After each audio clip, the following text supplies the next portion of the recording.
Probably the best series of Punisher comics conceived outside of Garth Ennis' classic Welcome Back Frank and his Marvel Knights run. Jason Aaron's coda to the PunisherMAX was beautifully written from start to finish. Firstly, it flawlessly incorporated Marvel's wider universe into the picture while giving them grounded new identities. Kingpin, Bullseye, Nick Fury, Elektra and the Hand, all seamlessly brought into this realistic take on Marvel's New York City.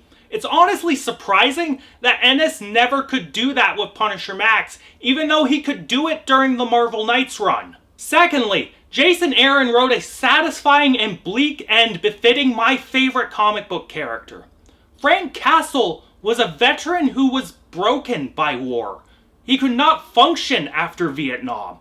Coming home to civilian life, he was a fish out of water, drowning in mundane banality, unable to truly love a family he could no longer connect with.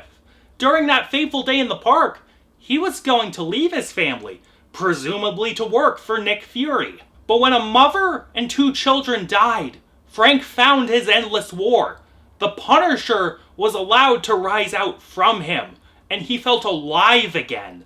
He fought that war until he physically couldn't anymore, and only then could he be at rest with his family.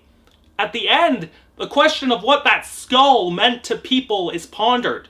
When Frank dies, the people rise up against crime. The same sort of chaos at the end of the film Death Wish. They all wear that skull, a symbol of taking the law into your own hands.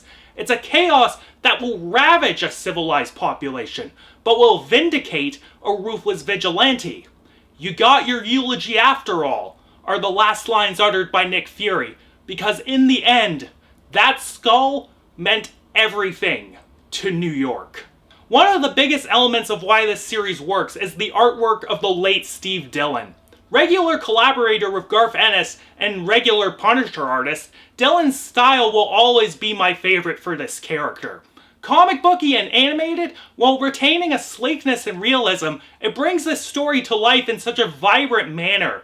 His more grounded takes on characters like Bullseye and Elektra were very good. Overall, this is an easy 10 out of 10 for me. When the Punisher is done right, there are no better comics out there. An easy to grasp character in a world full of cosmic, convoluted nonsense.